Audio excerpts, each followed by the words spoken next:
We welcome you to another program during Preservation Month, and we gathered last Wednesday and now again tonight, and we're glad all of you are here to be with us. If you're interested in joining us, we would love to have you as members of Preservation Rocky Mount. There are some new programming that's coming along that I think you'll be happy about, and you can speak to the ladies at the table there if you would like to. Yes. That's us. And if you need some information, from them, please have something to drink when, or if you even want to slip over there and get some now, that's fine. Bathroom down the hall to the left if you need it. Down this door. Through this door, okay, all right. I hope all of you have in your family someone who takes your photographs, remembers the stories, keeps your history in the back of their mind. And we have somebody like that in our Rocky Mount family, and you know him as Charles Dunn. And he is the keeper of the Rocky Mount Flame story. And he's here with us tonight, which is, why all of you are here, of course. 10 years ago, Charles decided to put some family pictures, friends, online, and out of it has grown the highly successful Facebook page called Rocky Mount Way Back When. Charles was born and raised here in Rocky Mount. He was born over on Oakwood Drive in Edgemont, and class of 1965 in terms of school, and then off to Duke. And right now he's got a very fancy title that I have to look at. He is Teaching Assistant Professor, Department of Statistics and Operation Research. So it's a mouthful, and I have no idea what all that means, but I'm sure he's very good at it. As I say, the page evolved out of him beginning to post some things that he thought maybe someone would have an interest in, and look what's happened. I've forgotten how many thousand now you have followers on Facebook. Yeah, now that, and that's amazing. If you fool around with Facebook at all, you know that's quite a feat. And it's a wonderful opportunity for all of us to stay connected and to learn and to, find people there that were loved and respected and remembered. So when I asked Charles, what about, in having started this page, what was the greatest reward that he had from doing this? And he said that the first thing was reconnecting with old friends, and that the second thing was making new friends. And I qualify on that score. Charles was the first person to take me through Villa Place and show me where his grandmother lived, and different people like that. And we crawled all over the cemetery, and so he's a fabulous resource for the story of Rocky Mount on all kinds of levels. So Charles, we were really glad you're here and would spend the time with us, and we welcome you. Thank you.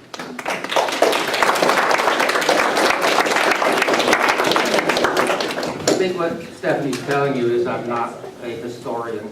I love stories. My mother's family were great storytellers. I'll tell you a few stories tonight. I don't consider myself a good storyteller, but I think storytelling is a Southern tradition, and we never had a family gathering without stories. I remember listening to my grandparents and great aunts telling stories about their childhood in the 1880s and 1890s, but I don't remember the stories because nobody wrote the stories down. But listening to all these stories, I guess I developed an interest in family history, and that expanded into community history. But as I say, I'm not an expert on Rocky Mountain history, so feel free to correct anything I say or expand on anything I say. I would be grateful for any contributions you want to make to this discussion. So I've got some papers here. I'm going to try sitting down because I think it'll be easier for me. If that doesn't work, I'll stand up. What you see on the screens here is a passage from a book called Time and Again by Jack Finney. Stephen King called this book The Great Time Travel Story, and I highly recommend it if you like that kind of stuff. But keep this passage in mind tonight, because I'm going to show you a sampler of old photographs that have been posted among thousands others on for the Rocky Mountain Way Back Then Facebook group. So this slideshow focuses on structures and places, most of which are no longer exist. A few of them do, but most of them are gone. So for some of you, this will be a trip back in time, and perhaps for others, this will be an introduction to a Rocky Mountain that you didn't ever know.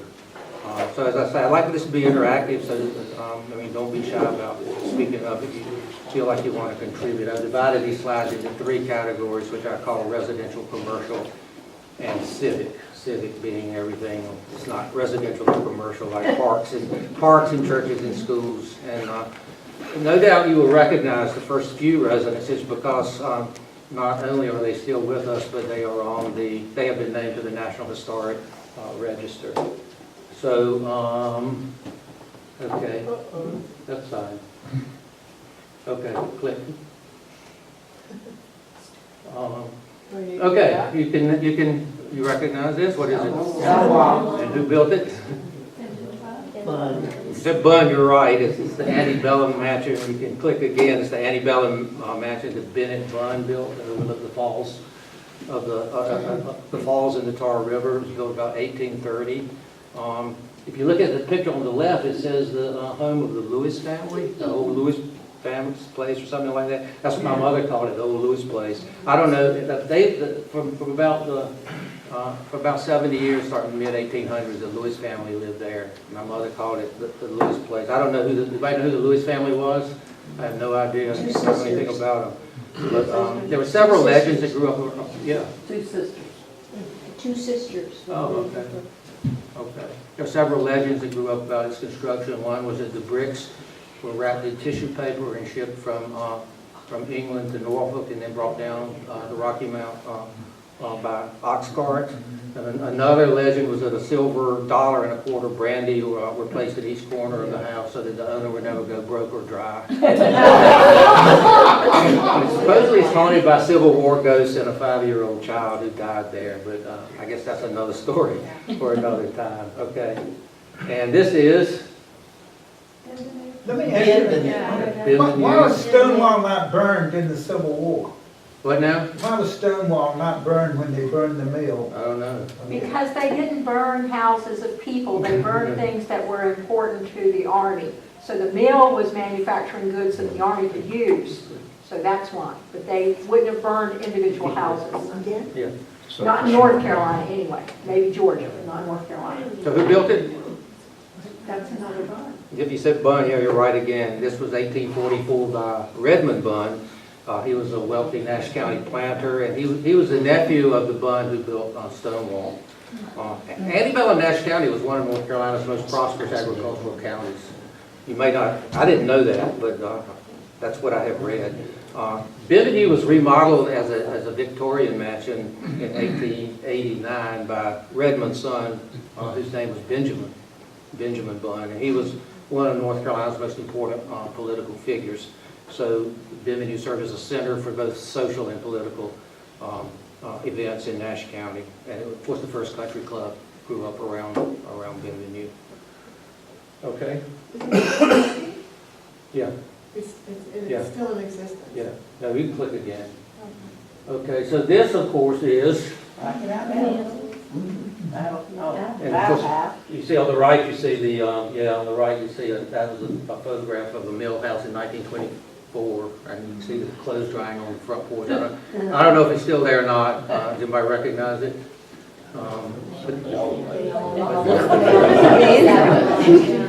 The house on the left is the Benjamin Battle house, and all these houses were constructed around the same time. This was 1835. Benjamin Battle was a son of Joel Battle, who was the founder of Rocky Mountain Mills. In 1863, the Federal Cavalry burned the mill, but the officer in charge spared the Benjamin Battle house. And you know why?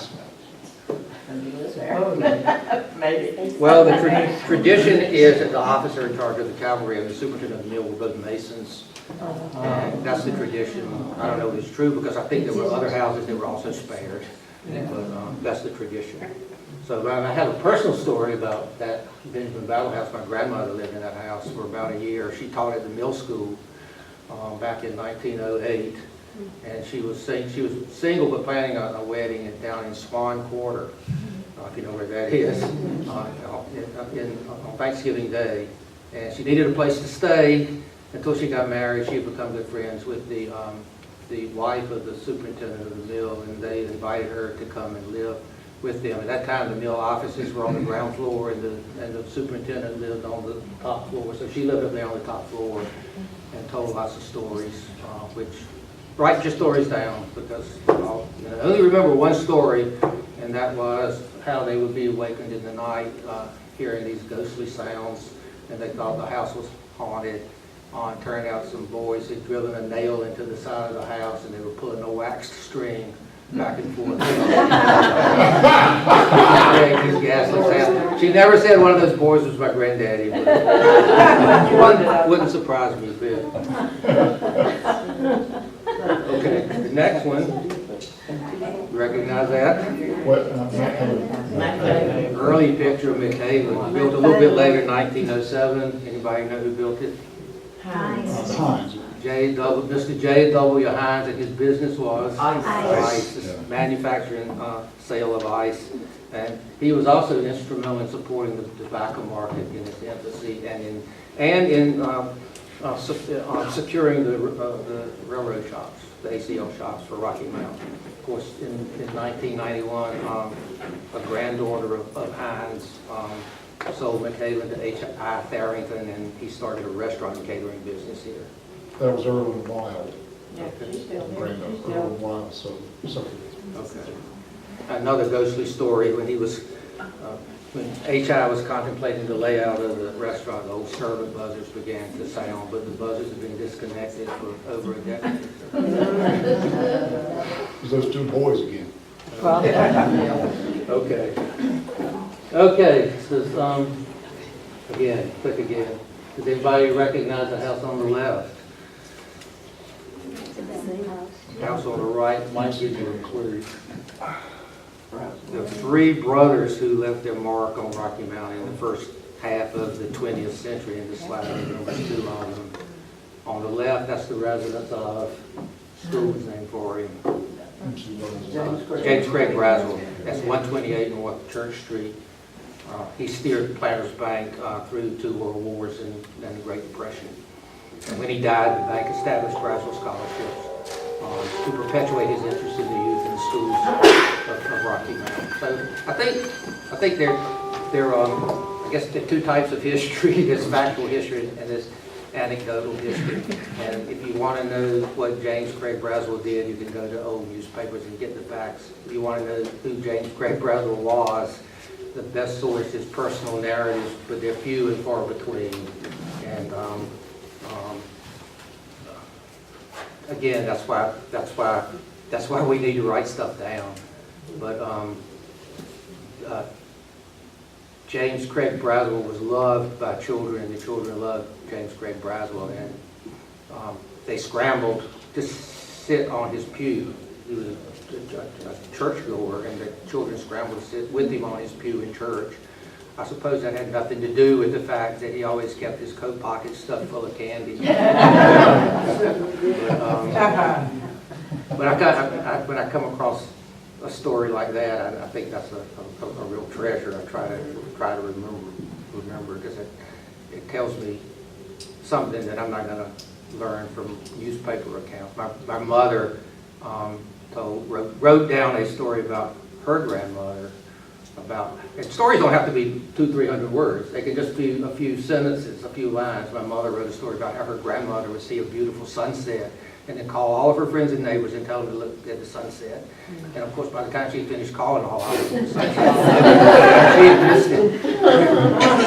But it's a lovely story because it tells me more about my great-grandmother than I would ever be able to get out of her obituary.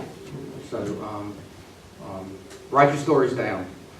Now, these houses have been torn down. Right? That house is long gone, yeah, and the house on the right, that was the brother of James Gerry Brabham. His name was Matt Claw, MC Brabham. He was a Battleboro plantation owner.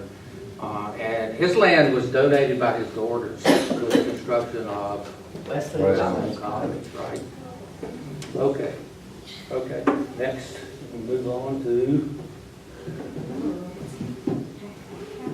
My generation knew it as the Battle House, but you see here on the left is the residence of Mr. Thomas J. Hackney. My mother called it the Hackney House. You may know how the Hackney House got to be the Battle House. It's all in the family. Hackney brothers built carriages and buggies on Church Street across from the present site of the Methodist Church. In fact, they built a carriage that conveyed William Jennings Bryan during the presidential election campaign of 1896, and it's in the Imperial Center. That's something worth seeing. He did a tour of Rocky Mountain in 1896. It was completely restored too. So what? It was completely restored. Yeah, right. The carriage. So it was sitting in an old barn or something for a long time. It's beautiful. Yeah.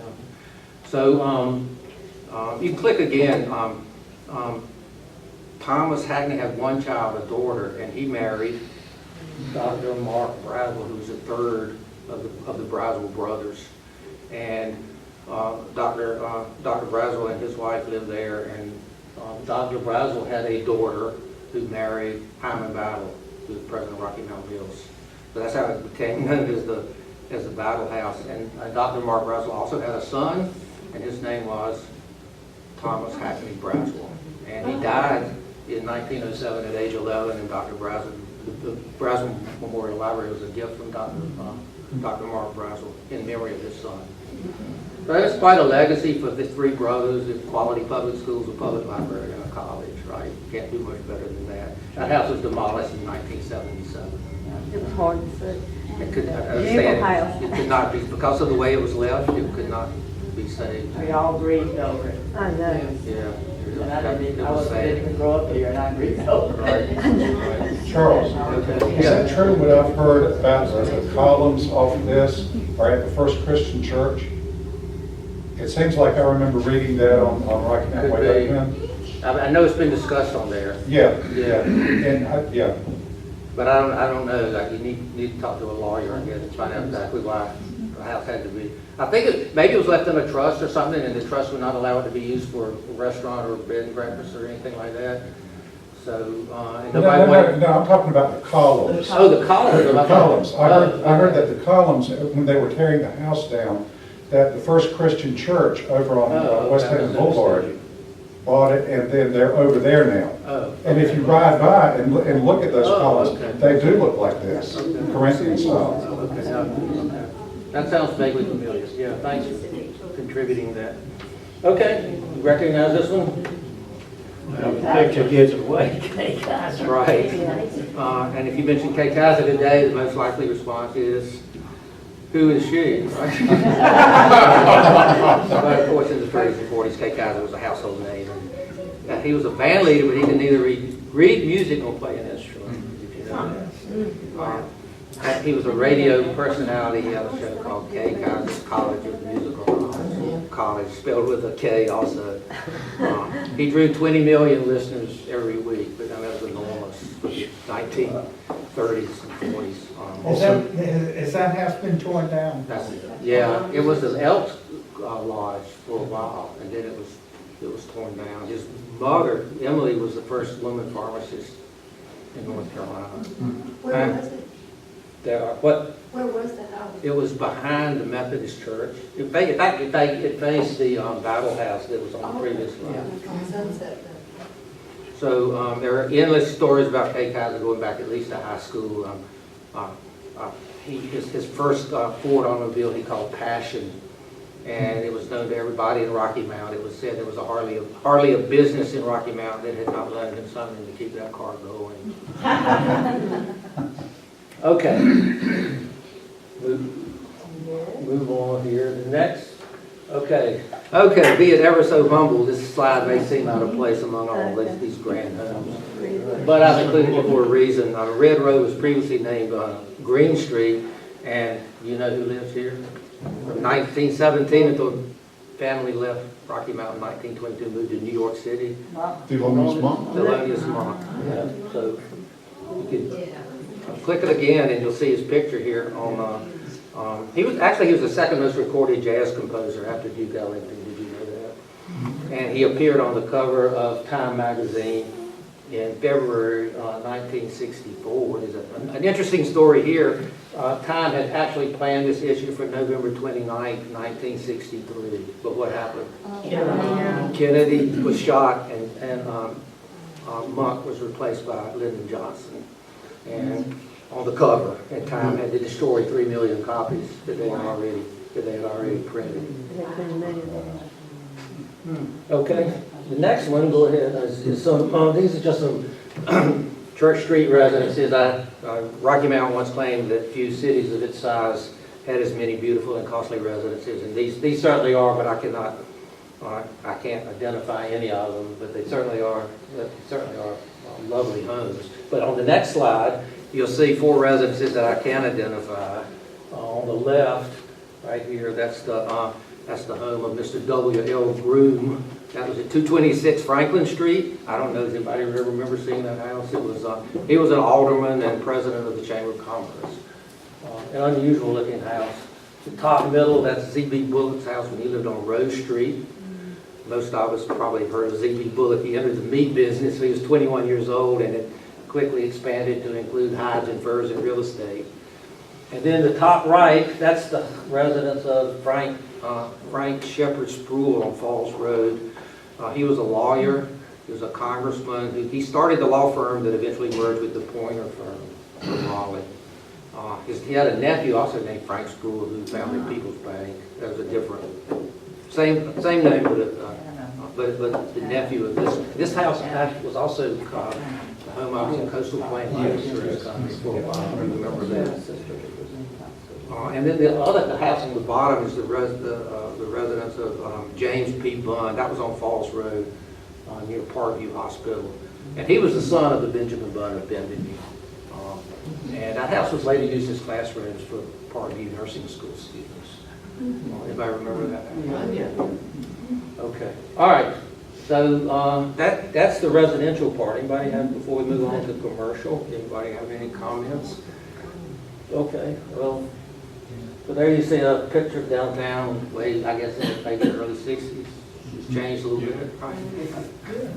So let's look at some theaters here. Everybody, go ahead, Val. Okay, not theaters, I'm on the wrong section here. Okay, hotels.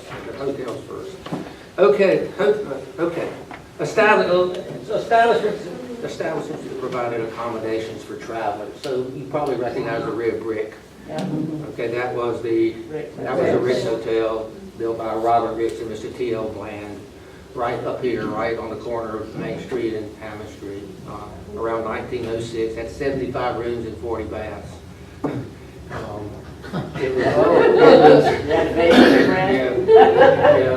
Actually, the first brick hotel though was the Cambridge, which you see on the right. That was just right up here, a block and a half north of the Ricks. I don't think that came down maybe until the 50s. Early 50s maybe. The Rick's Hotel burned after I came here. And it's a part of it. Anybody remember the Cambridge? I don't remember that. I don't know when it came down, but both operated on the American plan. That meant a daily rate that included 3 meals in the dining room. Anybody ever eaten in the Rick's dining room? Oh, yeah. And the one at the bottom, I just included it because I had a pic. It's kind of a sad-looking hotel, but it was a cubicle. It had 22 rooms, and it predated the Rick's Hotel on the same corner. And it was moved over to the corner of Church and Hammond Street, and it was renamed the Alton Hotel.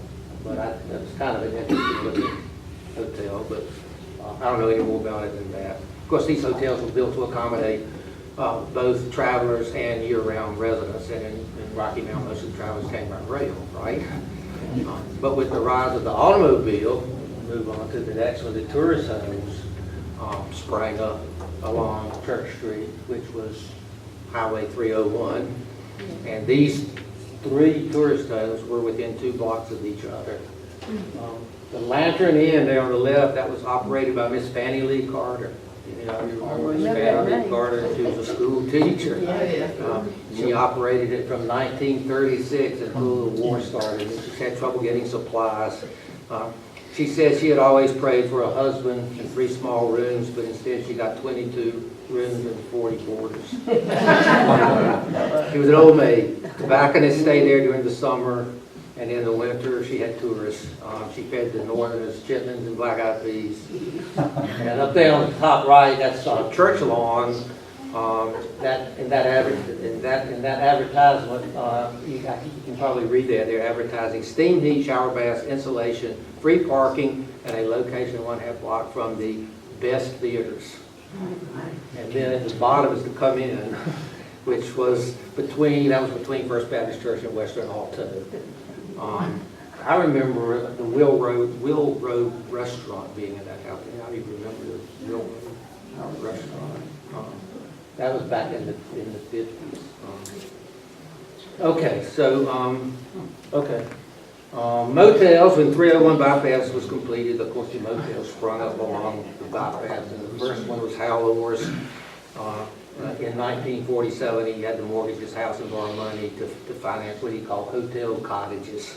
And then down at the bottom, out there were more motels than I could begin to name. Down at the bottom, you see Mosley's. Shady Lake joined the Rio restaurant. You remember the giant beach ball balancer? She stood there at Mosley's Hotel, and I think that's Washburn's. Is that above Mosley's? Top right, and maybe, I guess that's Cobb's. That's Cobb's. Down there on the bottom right. And you can probably name a lot more. The Peatball lady's boyfriend is up on I-85. Yeah, that's what somebody told me. Right. Okay, now we're ready for theaters. And you see here the center, which one was, and the Cameo, and which one came first? The Cameo was on Main, and the center was on Sunset Avenue. That's all I know. What was that? Yeah, The center was on Sunset yeah, Avenue. which is older? Oh, Yeah. I would think looks like Cameo. Cameo. The Cameo was built in 1925, and did it have a balcony? Somebody asked me if it had a balcony, I didn't know the answer. I didn't remember a balcony. But it did. It did have a balcony. It was a very steep balcony, but it was only open when the downstairs auditorium was filled up, and that was very, very seldom. I always thought the Cameo was a very small theater, but it actually would hold over 500 people. There were 2 aisles, and between each aisle and the wall there were 4 seats, and then there were 7 seats between the aisles. But that was 15 seats per aisle, and there were enough aisles to make up over 500. So it was seldom filled up. The balcony was. It was full the night of Ben-Hur. Yeah, I was there. So you were in the balcony, right? Yeah, I think you told me They that. opened the windows, and I could see the sidewalk. It was hot as heck in there. Where was it? Ben-Hur, when they showed it. Where was the theater? It was northwest block of Main Street. I don't know if they're near what is it, PNC Bank? It's right there on the. Well, I had a gnawing question. I went to an event last summer at the Old Almonds Drugstore. Which one here was that? on, South. And was told that was originally, or at one time anyway, a movie theater. But no one knows the name of I think I know that because I tried. Okay. I think it was the GEM, the gym theater. Yeah, there was a gym theater, but that wasn't the same block as the That's not Cameo. it. That's the Baldwin's, I think, right in that area. But almonds, Baldwin. Yeah, Baldwin. I said, the reason I thought so was because I was walking around with Almond lady. I forgot her That name. goes way, way, way back. Jean. Yeah. Jen Almond, and she found a almost burned piece of a thing you would have for a theater show, and it had an M in it, and so with what I could hear from other people, and then send that, and that had a fire, and that had burn marks on it, so anyway. And But there's that another, mean, there's I don't know another from anything. Carolina. Yes. Remember the Carolina? I I don't, don't yeah. have a good picture of it. That was down near Bell. But going back to the cameo, you could hear the trains pass in front of the theater. Which, for some people, that was a nuisance. For other people, that was part of the charm, charm of the theater. But they showed every kind of movie there. I mean, blockbusters like Ben Hur also showed foreign language movies. They ended up showing X-rated movies. I think the city passed an ordinance that made that illegal, and right after that, I think it went out. It closed. The center opened in 1937, and you remember the interior of the center, how it was designed? It was a Spanish-style garden with, it had elaborate arches and balconies and towers, and there were 30 small ceiling lights displayed on the night sky. And it was really, it was also designed for live productions. They had a full stage, they had a fly loft, they had 3 dressing rooms in the basement. I never knew all of that. And the black patrons, it was, of course, this was, go back one if you can. Oops, sorry. Black patrons, this was Jim Crow era, so you can see one part. One part. You see right to the left of the Center Theater, that was where the black patrons had to enter. Through a separate door, it led to a separate box office, separate toilets on the mezzanine area, and then they had to take another flight of stairs up to the colored, they call it the colored balcony. And then there was a pipe rail that separated the white balcony from the colored balcony. So thank goodness that's all behind us. So, of course, both of these theaters are gone. Then the Carolina's gone. But then moving on, Douglas Block. Charles, Yeah. the Mickey Mouse Club met there on Saturday morning. Yeah, and also the Chipper, remember the Chipper Club or something? Mickey Mouse. Chipper Show, or what do they call it? I think Chipper is right, with the little drink caps. Yeah, Yeah. yeah, right. Okay, so here you see, on the right, that's the Manhattan Theater. That Mr. W.E. Armstrong was operating it in 1929 when the Motion Picture News reported that he expected to open a new house in the next 60 days with sound. And the new house was the Booker T, which you see on the left, an old picture of it. Of course, it was restored and reopened as a multi-purpose entertainment facility in 2011. 1950 City Directory also lists the Ritz Theater in that same plot. I don't know anything about whether that was another name for the Manhattan or whether it was a separate theater. Anybody know? So Manhattan was the one. Manhattan is on the right side, the White. white with the 2 circular windows. Booker T, I think, was called the Savoy. I think I remember reading that originally. Okay, and then we have the drive-ins. And you probably remember the tower and the sky view, which were on the east side, on the, what we call it the Tarboro Highway, but the 301 was on North Church Street, on the site of the present Highway Patrol office. I don't, anybody remember the 301? I don't remember that one, but it was there when I was growing up. So, of course, there were like 5,000 drive-in theaters across the United States in the 50s and 60s. Now they say there are about 300.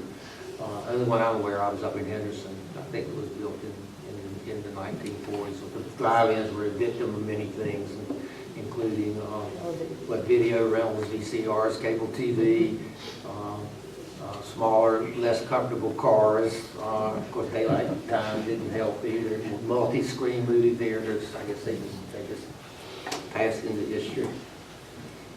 Okay, anybody want to have anything to say about theaters before we move on to drugstores? Okay, drugstores. This is the Douglas. This is the. We'll go back one. Go back one to the Douglas. This is the corner of Main and Thomas. That's the The Douglas building was developed around 1916 by Junius Douglas, who was a pharmacist and entrepreneur. There used to be a hotel on that block called the Woodward Hotel. Before that time, East Thomas was primarily residential. So the Douglas Drug Company moved into the Douglas building, and Dr. Junius Douglas and Dr. Leonard Armstrong, who was a physician, they operated the Douglas Armstrong Drug Company in that building for some years. And then the next slide, that's the Sunset Pharmacy. And you remember who owned it? Yeah. Pete Burnett owned it for over 30 years. He kept charge accounts on a pad. It was a favorite hangout for youngsters whose parents were not always happy when they got a bill for oranges and chili dogs and chili burgers at the end of the month. Saturday you could watch American Bandstand on black and white TV near the ribs. And on the right, if I remember her, Yeah, I do. Margie Daniels was her name. She was fixing a chili dog there. Yeah. And then, moving on to May and Gorham and the Preservation of Rocky Mountain. Toured there, what, a year or two ago? It was one of DJ Rose's, right? Yes. Buildings, built in 1904. It was first occupied by some furniture dealers. It was previously known as the 5 Points Drugstore, and in the 1923 High Knocker, the yearbook of Rocky Mountain High School, it was called the High School Annex, because high school students congregated in the soda fountain and debated the issues of the day. But much of its original interior is still intact.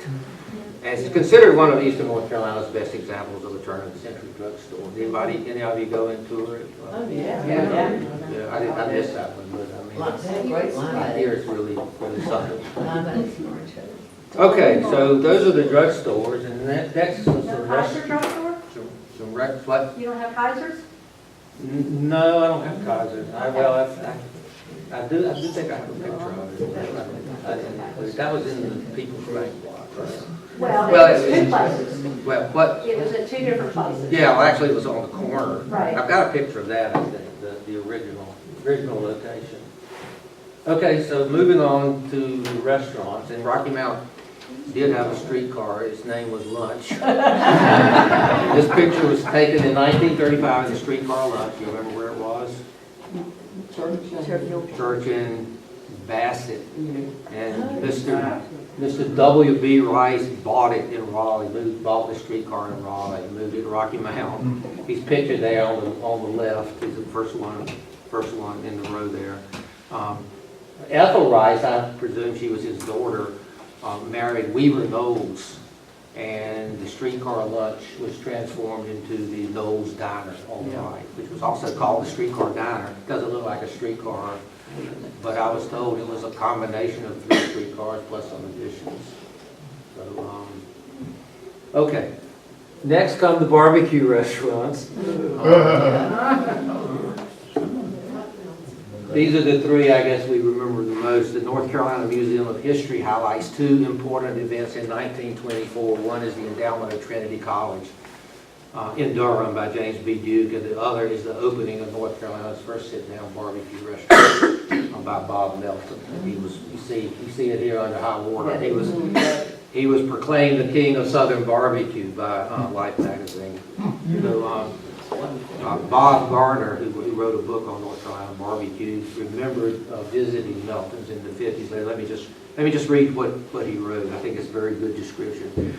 It seemed far outside of town. It was reached by an unpaved road that formed a steep eroded gully through the woods until it emerged in Melton's dirt parking lot. Wooden steps led up an unscreened, creaky wooden porch that rambled around 2 sides of the building, while an old-fashioned screen door provided access to a main dining room that contained long wooden tables and a well-worn board floor. That's it. It says it all, I think. There was a pit. You remember there was a pit outside where they cooked the pigs. The servers wore long white aprons and dished the barbecue out of big aluminum tubs. And there was a spring house outside the restaurant where everybody drank from the same tin dippers. It was very democratic. Buck Overton's, you see at the top, that opened in 1932. I think that's some of his family there. And Josh Bullock at the bottom in 1948. Josh Bullock had the biggest dining room in town. If you opened up all the rooms, it would seat 800 or 900 people. What street was that on, Josh? Koki Road. Down by Planners, where Planners Mill used to be. Yeah. His daughter Yeah, still- right. Near Plastock. His daughter still lives there, Oh, okay. Norma, Okay. Norma Turner. I didn't know that. Norma Bullock Turner. Okay. There was also Lincoln Park Restaurant and Hotel that served barbecue in the 50s, and Brown's Chicken and Barbecue opened in 1967, and they're all history. Melton's was the last to close, which was flooded out by Floyd, and it moved to a different location, but it didn't last very long. Okay, another restaurant you recognize this lady, That's George's. Carolina Cafe. I've never heard of it. Peanut butter. We all called it Mrs. George's. That's Lucille Rabel George, and she and her husband bought it in 1942. Is that Walter Early? Uh-huh. What now? Walter Early, the guy. Yeah, sure. Okay. That's not her husband. No. There's a lot of guys. Yeah, right.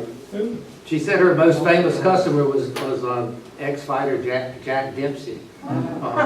In 1949, Dempsey and two wrestlers stopped at a nearby service station because the car broke down, and the fighter went to the cafe and ordered some ham steak and some coffee. Everybody asked for her recipe for peanut butter. 5 inches high, melted in your mouth. Apparently, she took it to the grave with her. Nobody else, I assume nobody has it. What about the Mars? That on the left there, you see right beside the cafe, you see Prison Tire. That was formerly the City Horseshoeing Company. And it moved from Washington Street to Church Street and changed its name when the automobile replaced the horse. Okay, And another restaurant everybody Charles, knows. Charles. Yeah, And Ms. George lived above the that's right. restaurant in the apartment up there. that's right. Yeah. That's right, she did. Okay. Now we come to Hardee's. The original Hardy. Everybody knows the story of Hardee's, I guess. Wilbur Hardy started a quick serve restaurant in Greenville in 1960, and a year later, after he had a successful year, he met with Jim Gardner and Leonard Laws to discuss opening another restaurant, and they opened the one on the left on May 5th, 1961. And according to Wilbur Hardy, Gardner and Rawls won a controlling share of the business from him in a poker game. And then he sold them all the remaining shares. And the one on the right, that's the one that was out on Sunset Avenue. The 1964 menu included hamburgers, cheeseburgers, fries, apple turnovers, milk, coffee, Coke, Pepsi, root beer, orange soda, and milkshakes, all priced between 10 and 20 cents. And of course, that building on the left was demolished in 2007 and replaced with Veterans Park. That was named for a vet who was a former Hardee's chairman. Rocker. That's Rocker Park. Okay, moving along. Miss Nanny Parker Rocker Shake Shack. went into the grocery business with her husband in 1909. You see on the left, they operated a grocery store in this building on Raleigh Road. It also included a service station, a cafe, a barber shop, a beauty parlor, and a pool parlor. And then later, Mrs. Parker with her husband Wright and her son A.H. Bryant co-managed Wright's Chick Shack in that same building. And Nanny Parker was first, she was honored as Woman of the Year by the Business and Professional Women's Club in 1963. Dr. Bryant's daughter still lives there. She was in the. Now, one more restaurant. Okay. Yeah, you can't really see it here, right up here. You may know what that is, besides Soden Shoe Shop. Oh, yeah. That was the New York Cafe, and do you know who owned that? The Greek, Yes. Oh, yeah. Spiro Canoukalos, and his partner, John Laludis. They ran the New York Cafe, and it was on Tarboro Street, first block. For many years, Spiro traveled with the Blackbird teams. He called them his boys. Yeah. And a bronze bust of Spiro was placed in the student lounge at Rocky Mount Senior High School after his death. I have no idea whatever became of it. And there you also see, this gets us into the retailers, Soden & Son Shoe Shop. That was established in 1866 by William Soden. And the picture there on the right was taken in 1966 when it reached the 100-year milestone. Those are the Soden brothers, Harry, Willie, and Thad. And it wasn't too many years after that picture that the shoe shop went out of business because it became too expensive to repair all the cheap shoes that were coming onto the market. And where was that? That was, what now? Yeah, I was asking where it was. That was on the first block of Tarboro Street, right around the corner from the People's Bank building. Okay, the next one, I'm sure nobody remembers that. The impressive looking building. It was one of Rocky Mount's largest businesses in 1910. It was on the corner of Main and Hill Street. I think Whaley's Furniture was there later. It carried furniture, stoves, various hardware items, and farm supplies, from buggy whips to horse collars. And the name Joyner and Rowland was embedded in the sidewalk on that corner before the downtown streetscape project widened all the sidewalks. I assume it was ripped out when they replaced the sidewalks. But interesting looking building. Okay, and then we have Epstein's, and can you see it up here?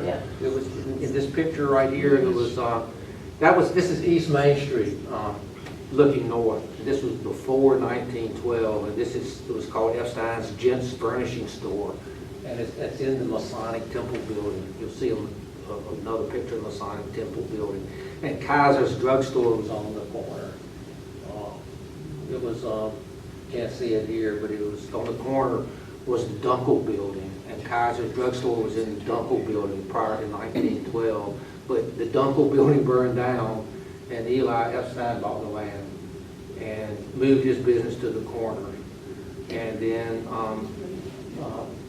Kaiser Drug moved the drugstore down into the next block. You can still see I think if you go downtown now, you can still see 1912 on the top of the building.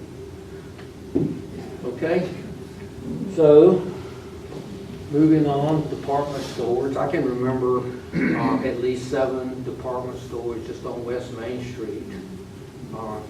Robinson's, that's, you see that right here. Robinson's department store that opened in 1953 on the site of the old Cambridge Hotel. And the others I remember were Charles Stores, I think that's up here on the top, and Montgomery Ward. That was in the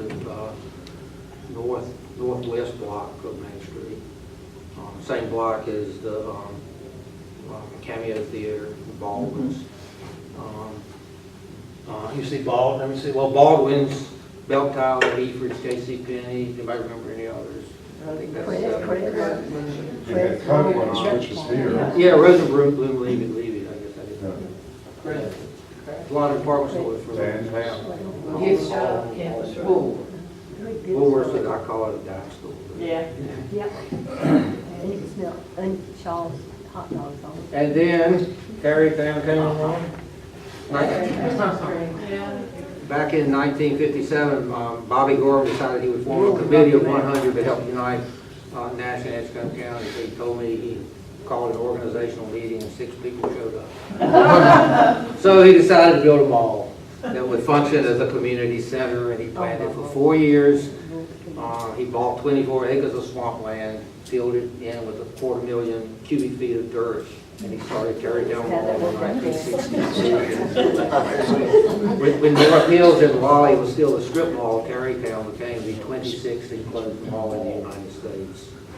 So, I mean, I remember the fairs and the shows and the balls, the junior senior proms, and of course the magic Christmas tree in the middle of the mall where bands and choirs performed every night throughout the Christmas season. While big wooden consoles blasted out the Tijuana brass from Montgomery Ward. Yeah. Do you remember George Staten had posted something on the Rocky Mount Facebook page about this? Originally, this was going to be like Cameron Village. It was going to be an open mall. And George used to work at Hardee's, I think now he's at Body Newell. Anyway, he had an uncle that lived in Chicago, so he went up there to visit, and they had just opened an enclosed mall there. And so he came back, told Bobby Gorham about it. Bobby got on a plane, flew up there, saw what it was about, came back, and it became enclosed. Okay. I have forgotten that, yeah. I've heard that story, yeah, but thank you for remembering that. No, they started building So there you see the in Christmas tree. 61, I think it was 61. And how No, that was before, because I left here. congested the mall was, I it's think 61. hard to walk around for so many people. When did they start building that? It's 63, and then there was a fire. Yeah. Like the later 67 maybe, something like Yeah, that. There was a yeah. fire. But, Yeah, bookstore burned up. it started in Pickwick's, a Walmart bookstore, store. yeah, Yeah. Pickwick's. And Yeah. then- But then it was rebuilt.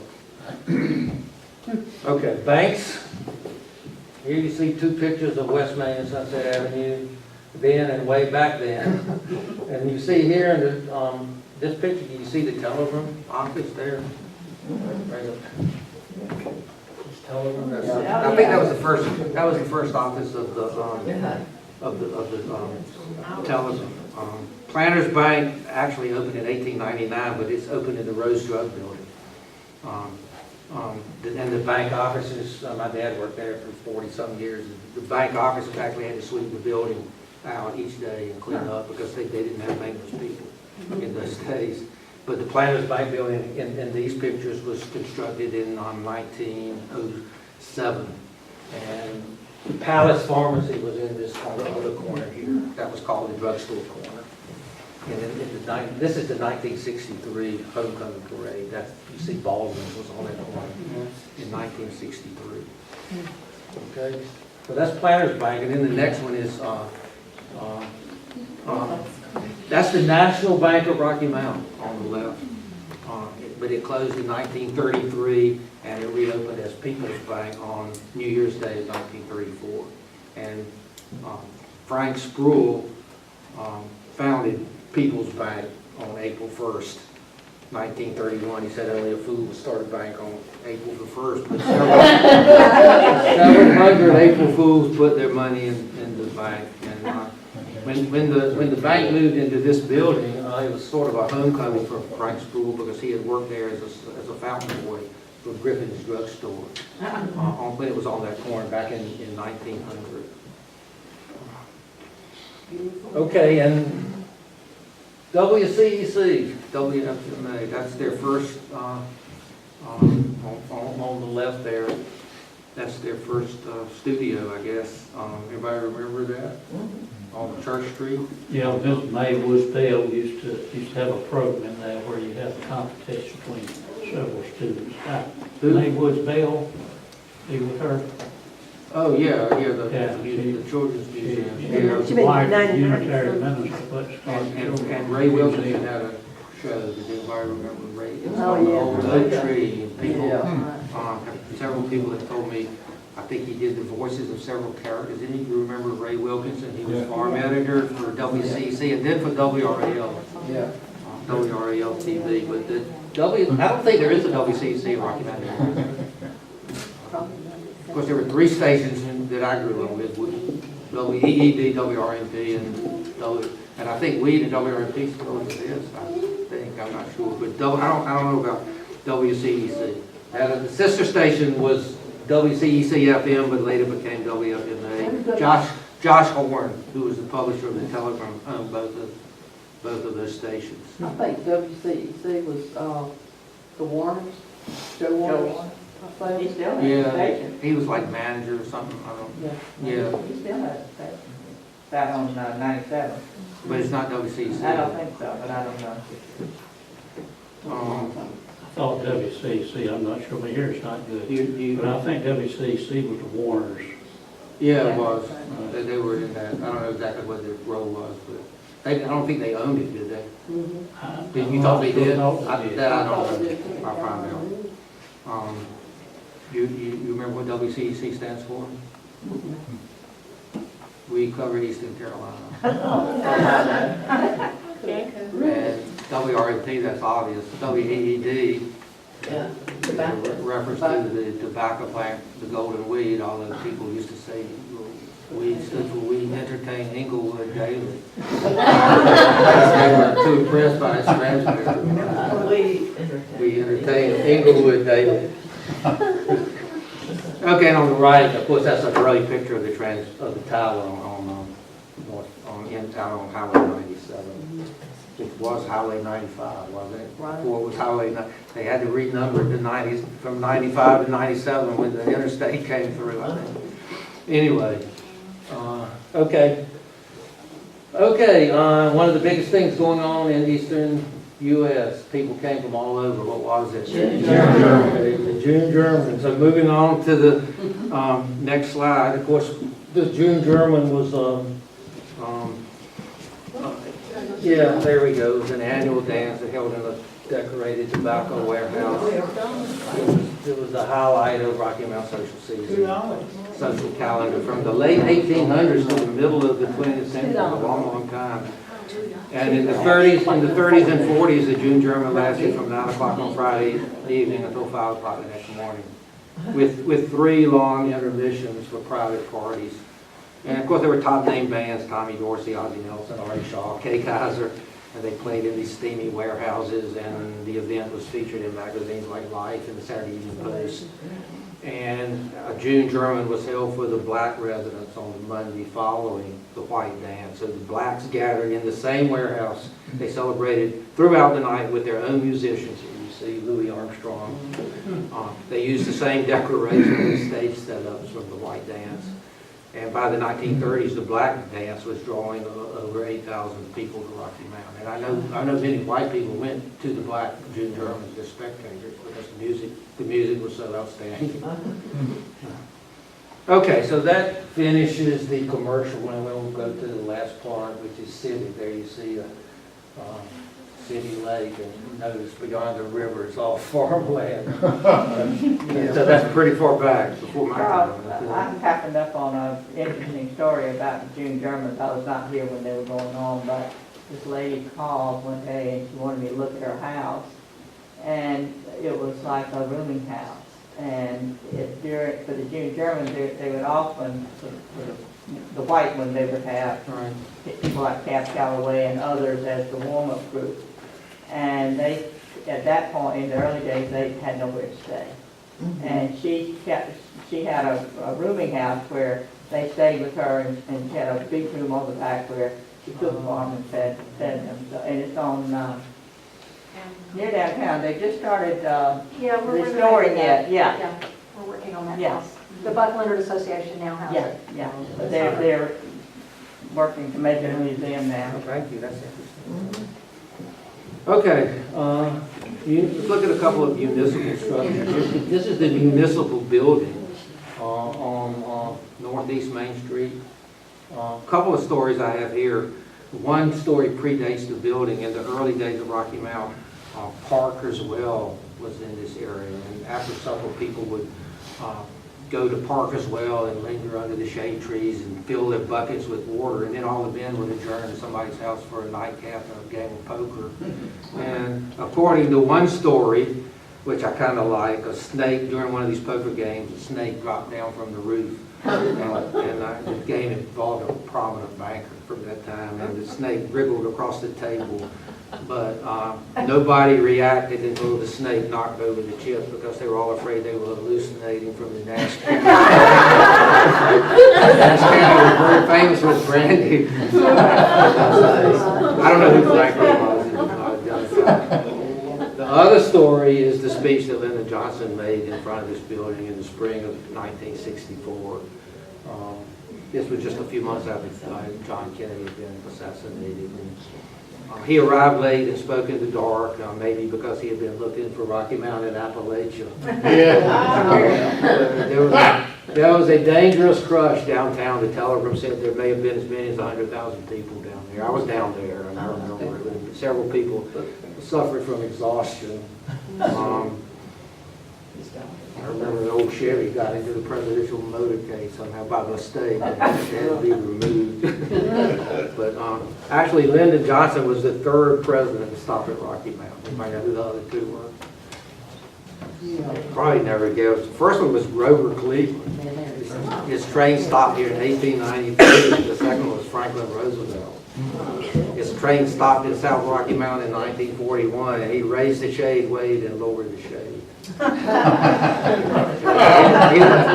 Apparently didn't have much to say, so. Harry Truman came through too. What? Harry Truman came through too. He was, yeah, he made a talk on, but he was not president at the time. He was, I remember that, it was 1960. He was campaigning with Terry Sanford, yeah. I remember going to that, yeah. The president of Turkey came once, seriously. Who? President of Turkey. Oh, where was that? Turkey, North Carolina. In the 50s, I think it was. I didn't know that either. Okay. Is that Madison? No, he was dead already. Okay, moving on to Municipal Stadium. Originally known as the Rocky Mountain Ballpark. It was a WPA project. It was hastily completed in 1936 to accommodate the Rocky Mountain Red Sox baseball team. But the first baseball game to be played on this location was between Rocky Mountain and Wilson of the Virginia League in 1920. And only a few weeks before the game, the playing field was described as a thickly matted undergrowth of honeysuckle vines, scrub oaks, and tree stumps, and a dumping place for the trash and rubbish from the Raleigh Road and Grace Street settlements. And when it was rumored the park would not be ready by opening day, a baseball fan issued a challenge. He said, if you get the grandstand ready, I'll have the fence up in the playing field. And he did. And the Blackbirds, Rocky Mountain Blackbirds, of course, played football and baseball here. Rocky Mountain Leafs played here. It was a venue for concerts and wrestling matches and beauty contests. And donkey baseball, they actually did play baseball with donkeys. I'd never go to a donkey baseball. Okay, anybody have anything to say about this? I know you have, somebody has many. You said something about the Rocky Mountain Red Sox. My grandfather was on that team. Oh, really? Yeah, back in the 20s. Johnny Pesky, did he play here? Johnny Pesky, he was a famous Red Sox. I think he may have managed to play here. Didn't Danny Talbot play here? Yeah, When they had state he played for championships? Rocky Mountain High School. So did Jim Black and others. Yeah. Okay, And they paid $60,000 for a new roof on it, then tore it down about the next year. yeah. I think it was actually was used in the Bull Durham movie, wasn't it? They filmed something. I think so. I think so. Fire stations, you see down on the left, that's fire station number 1, top right. That's fire station number 2, which I think is now a museum. Is that right? And on the bottom, that's the Rocky Mountain's first organized fire company consisted of 26 African-American men who were known as the Colored Fire Company, and they operated a ladder, wagon, and bucket brigade from the 100 block of East Thomas Street. So you can see them pictured there. A good story about fire station number 2. During its early days, a little dog named Hot Shot lived at fire station number 2. And he rode in the first motorized fire truck. Each time it went on a call, he knew the bells. When a fire alarm came in from a pull box, he would listen to the bell. If his station was to respond to the alarm, he would jump up on the truck. Otherwise, he would lie down. The manager of a lunch stand in South Rocky Mount fed Hot Shot hamburgers. Hot Shot knew the bus schedule, so he would sit on the corner and wait for his bus. He would ride down to the lunch stand, eat a hamburger for his lunch. Then he would take the next bus back. Station number 2. No, I swear. He also knew the dog catcher. When he saw the dog catcher coming to number 2, he would take off for number 1. When the dog catcher went to number 1, he would go back to number 2. He must have felt he belonged on the old fire truck, because when it was finally sold to an oil company, he left the fire station and never came back. That's a great story. Yeah, it is a great story. Okay, transportation, and we see here the old airport. You remember the first airline?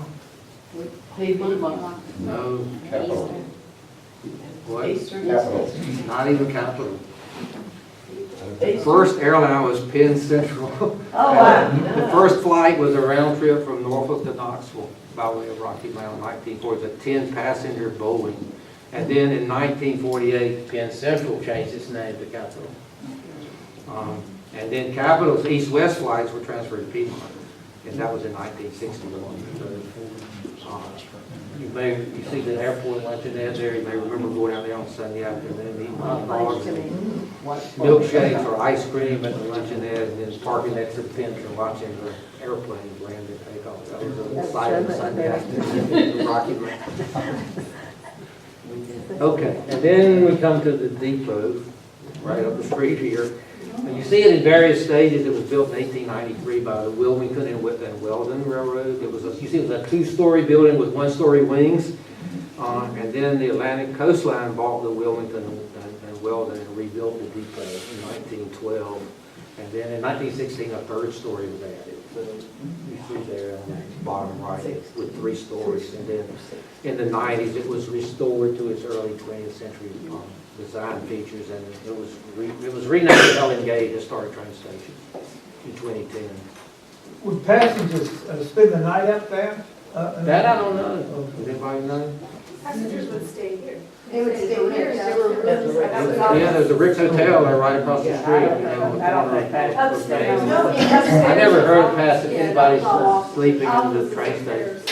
The offices? Yeah, it was our office. Yeah, okay, your office is in there, Yeah, right? exactly. You see those, yeah. But I mean- this building, not as part of Rick's or anything like that, there are still rooms upstairs with the transoms over the doors that were napping rooms, basically, for the passengers. Okay. You know, who had to wait, you know, maybe 4 or 5 hours By the train for station. their naps. Yeah, I forget right. what they were called. Something rooms, anyway, Okay. yeah. Okay, let's look at some hospitals. That's not Dracula's castle. It is. And actually, we would pretty much be sitting in it, I think. Yeah, It's Because the parking, it all was- the parking lot yeah, there. it was right here. That's the Rocky Mountain Sanitarium. That's where I was born. Anybody else was born there? I had a baby there. The sanitarium was over here. My son was going. What? The sanitarium was over here, Um, so the district. That's the sanitarium right this way. No, it's right No, at it's the block. over, it's Yeah, over right, here. Actually, the address was Coastline Street, which I think is a little Yeah, street that Coastline, connected yeah. Church Street and Main Street. And actually, a part of that street is Yes, a little right piece of here. it still. Yeah, at the end of this building. Coastline, yeah. And that's the street that ran in front of, Coastline. in front of. Right. At the turn of the century, Rocky Mount had only one hospital. That was the Atlantic Coastline, as you see down there in the bottom right, and it served railroad employees and their dependents. And if you weren't associated with the railroad, you had to go to Richmond pretty much, because it was quicker to take the train to Richmond than a horse and buggy somewhere else. And so emergency appendectomies were done by family doctors on the kitchen table. And so they needed a hospital, and the sanitarium was opened in 1913 by doctors Carnegie, Lane, and Staley. And there was a nurses training school, but it closed in 1950. The Children's Museum was originally in the sanitarium nurses dorm. You might remember going to the Children's Museum over there. But it left downtown in 1980. Park View, you see there on the left, there were 5 doctors who needed hospital facilities, and they started Park View with their own money. And it opened in 1914 with 25 beds, and the Park View School of Nursing graduated 55 nursing classes, a lot of nursing classes. And in 1924, you see the apartment building across the street. The hospital bought it and used it as a nurse's dorm. That's right here. I think it's interesting that it's an aerial plane view. Yeah, right. And that's the residence up here. That's the residence that James P. Dunn, you saw his house earlier. It was used as classrooms for Parkview nursing students. Parkview closed in 1971 when Mass General opened. Okay. And another structure, which was right up the street here, was what we call the Railroad YMCA. Opened in 1911 with a snack bar, dining room, one meeting room, a lobby, sleeping quarters, and a 2-lane bowling alley. Gym didn't come along for another 15 years. But it served 3 generations, but by the late 60s it was worn out and was on life support. It was replaced by a family YMCA in the same location. And the building's still, I think it's a senior center now. Senior center, yeah. And then on the right is the YWCA. That was on the corner of Lexington and Rose Streets. That picture was from 1968. You recognize the lady? Miss Gray. Lena Gray. She was the executive director for many years. Did a very positive influence on many young ladies. Before the YWCA bought this house, it was a boarding house. It was called Lexington Inn. And the lodgers were being paid to Rocky Mount to work on the railroad. But that was torn down and replaced by a new YWCA on the same property. And it's now, I think it's the Down East Partnership, which is really a good organization. I try to support that. I recommend, want to support, look for something to support. That's a good one. Okay, some churches.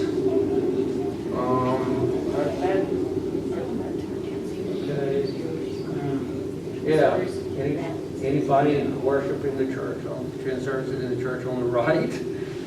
That's the old First Methodist Church. That's where I grew up. When Rocky Mount was incorporated, the only church in town was a wooden Methodist church.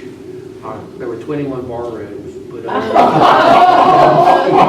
and it was on a bluff near the intersection of Church Street and Falls Road, where the old library was. And then that frame church was moved to this corner of Church Street, Sunset Avenue in 1885. And the bodies in the church cemetery were moved to Pine View in the dead of night, because that's what the law required. They had to move in the dead of night. So then, but this church here was built in 1905. It lasted about 50 years. It was torn down in 1957. And the congregation worshiped in the Senate Theater for 2 years while they built the new church. So I remember going to church in the Senate Theater. It worked.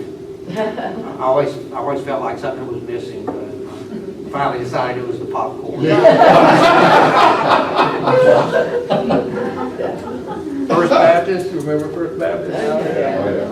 That lasted a little bit longer than It had power post beetles.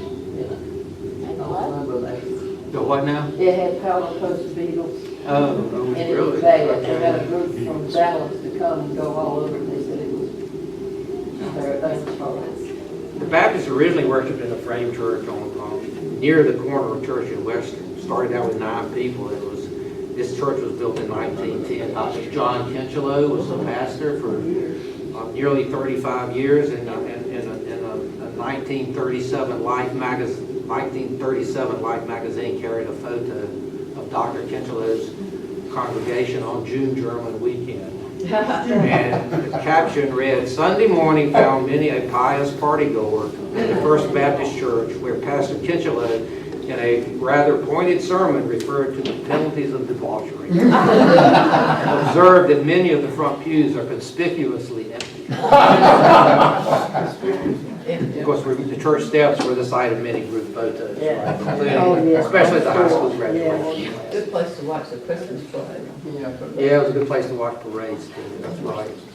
Okay, and then the First Presbyterian, and many Presbyterians were Episcopalians. Good shepherd. Presbyterians, they go way back to the 1870s. They worship once a month in a building called Burnett Hall on the corner of Northwest Main and Thomas Street. Then they moved to the Masonic Temple that you saw in another picture. And then they moved into a frame church on this site. But the brick sanctuary dates back to 1909. And there have been, I think, many additions and modifications to the Presbyterian church over the years. The Church of the Good Shepherd, I think the church today still includes parts of the original Church of the Good Shepherd. It started, Episcopalians started out at a plantation in Edgecombe County called Cool Springs back in the mid-1800s. It was built by Lasha Battle. It was built way back in the 1700s, but it burned. So let's look at some schools. You see the school up the top left here, that was opened in 1901. It was called the Graded School. And it was open on the site that was later occupied by James Craig Braswell. I think it still says James Craig Braswell on the school, doesn't it? This school was demolished in 1940. The school at the bottom opened in 1909, and I guess that's when they started calling them East and West. East School was on Raleigh Street, and it featured a separate high school department, and that was a brand new educational concept at the time. That Edgemont School opened on Cokie Road in 1914, and the next year the high school moved from East School into Edgemont School.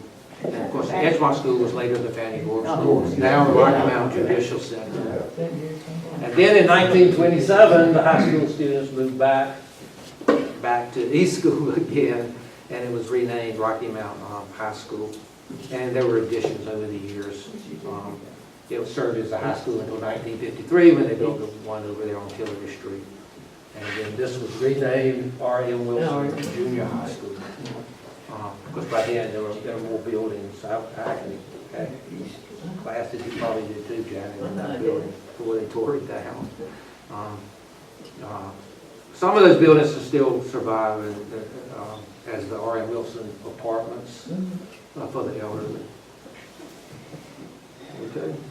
And the middle school, that's where my grandmother taught. That was, I didn't realize that in 1893 Rocky Mountain Mills incorporated as an independent town. Did you know that? For 35 years, there was a town of Rocky Mountain, a town of Rocky Mountain Mills.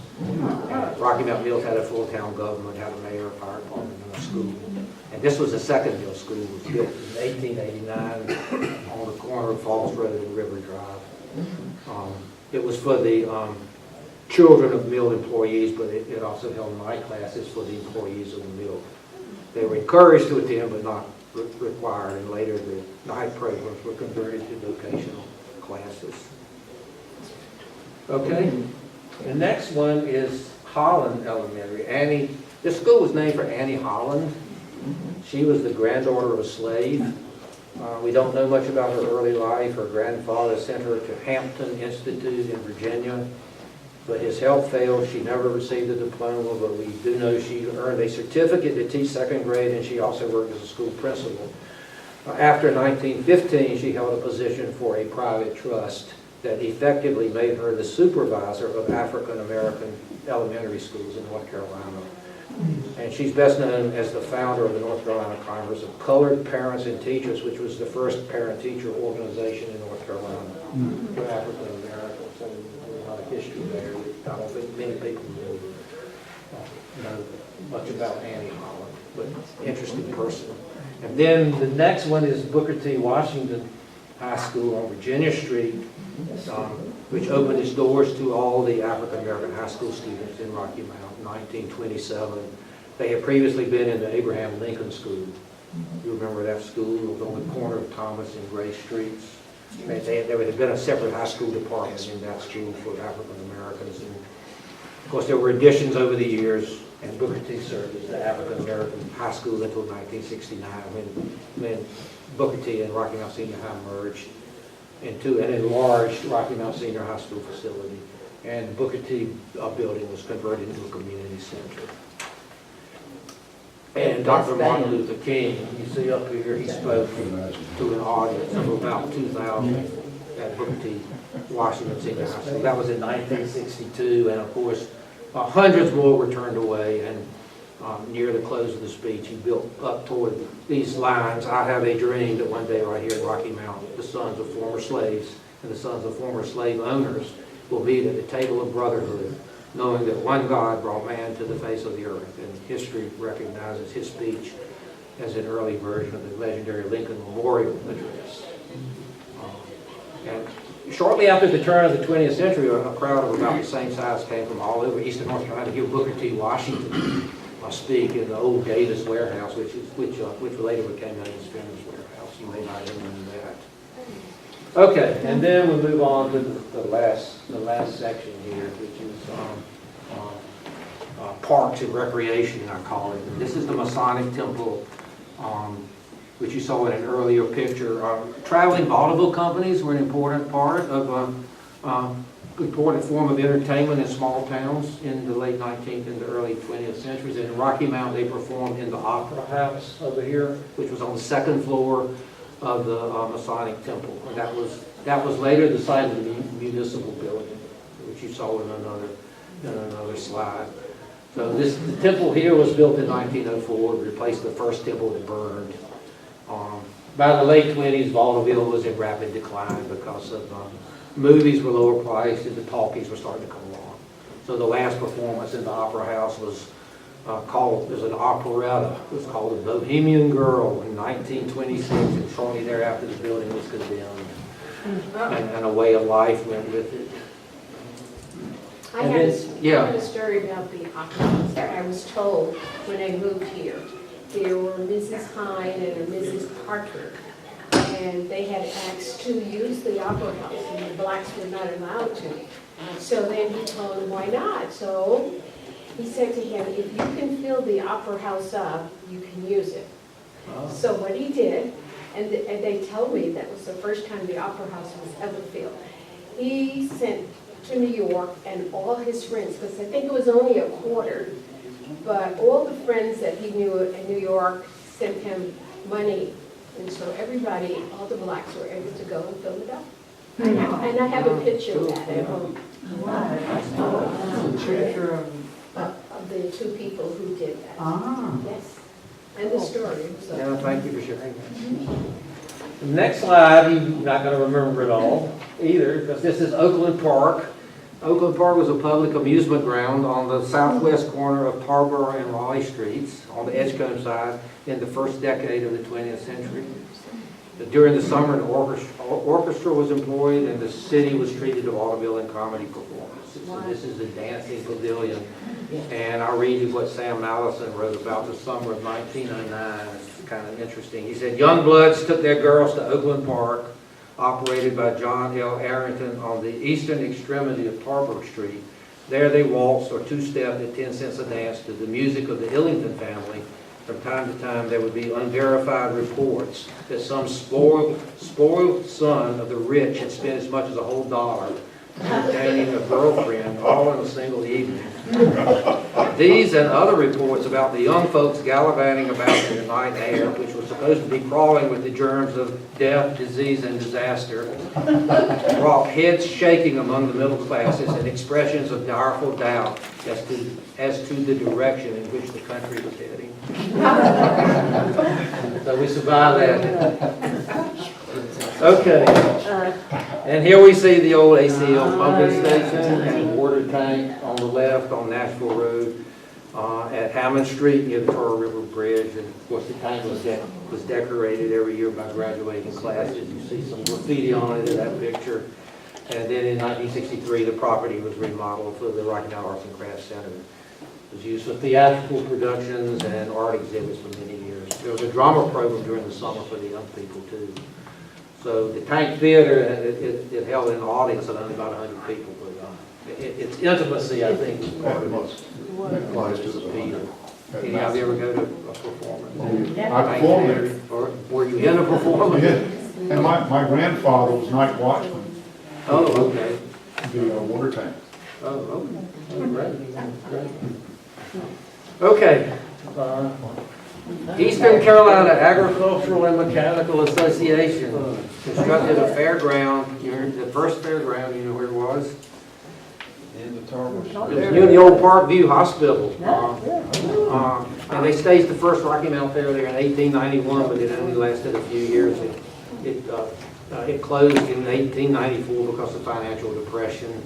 And it later reopened on this site, which was about 2 miles out in the country in Edgecombe County. It's at the end of Tarboro. It's now the Oakwood Shopping Center. It's at the very end of Tarboro Street. The fireworks are from 1949, I believe. In 1963, then the fair moved to Highway 64 east of the city. Last year, the Mormon Chamber III announced that it was ending a run of nearly 100 years by the Chamber family. So as far as I know, there is no Rocky Mountain Fair anymore. Is that right? Okay. All right. Tom Stith Park. On the left, that's Tom Stiff Jr., who was a scoutmaster and a civic leader. He made many contributions to the community. He's unveiling a marker that honors his father at the dedication of Tom Stiff Park in 1960. And that's, you can't see it very well, that's Mayor Allen Mims and Tom's brother, Hunter Stiff. You remember Hunter Stiff? He was served the First Methodist Church faithfully for many, many years as custodian. He was also a trainer for Rocky Mount High School football team. The pool, that goes back to 1949. The train and the merry-go-round, they were new additions, and I think it was flooded. Does anybody know? Yes. Moved down, they closed the pool, I mean. So there's now a yeah, Stiff Talbert Park, but that's Talbot. different. I mean, it's a different location. No. It's the same location. But Talbot is on one side and So the it's- street and Stiff is on the The other. pool still, Pool's not there Yeah, the anymore. pool's still After there. the last time it was flooded, they okay. filled the pool. How about the train and, The train is at Sunset Park. okay. But this was they had a There's a separate. different train, I I think don't so, know. yeah, I think so. That's my understanding. Somebody donated a little diesel to Right. Sunset Park, and the merry-go-round is still there. Okay. And Sunset Park.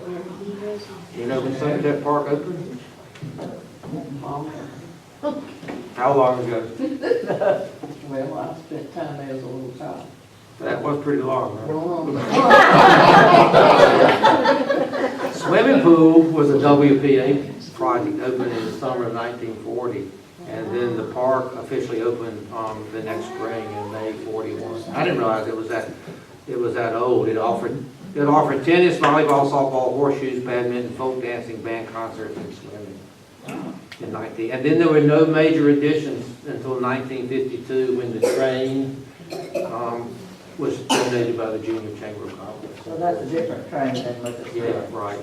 You remember riding through the tunnel? My grandchildren, Yeah. And if all the children were screaming when the train. Yeah, that's going there. That was required.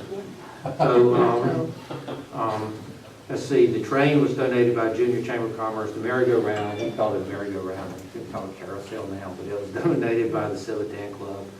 And then the Kiddie Zoo opened in '53, and the Children's Museum opened in '54. So several additions in a couple of years. And I don't know if that's a pavilion, picnic pavilion down there. Does that still exist? Anybody? I don't know whatever happened to those pavilions. They've got some, but I don't think. Yeah. It's not as pretty. That's right. Yeah. Okay, so I will conclude with a quotation from a wise but humble resident of the Kiddie Zoo at Sunset Park. This is JoJo, and JoJo says, "The higher a monkey climbs, the more you see of its behind." Think about that. I think there's a message there. Charles, I got a funny story about this. My brother and I, when we were growing up, little kids and everything, we went to the pool every day. And we would take a break, go down and get a drink, candy bar, whatever.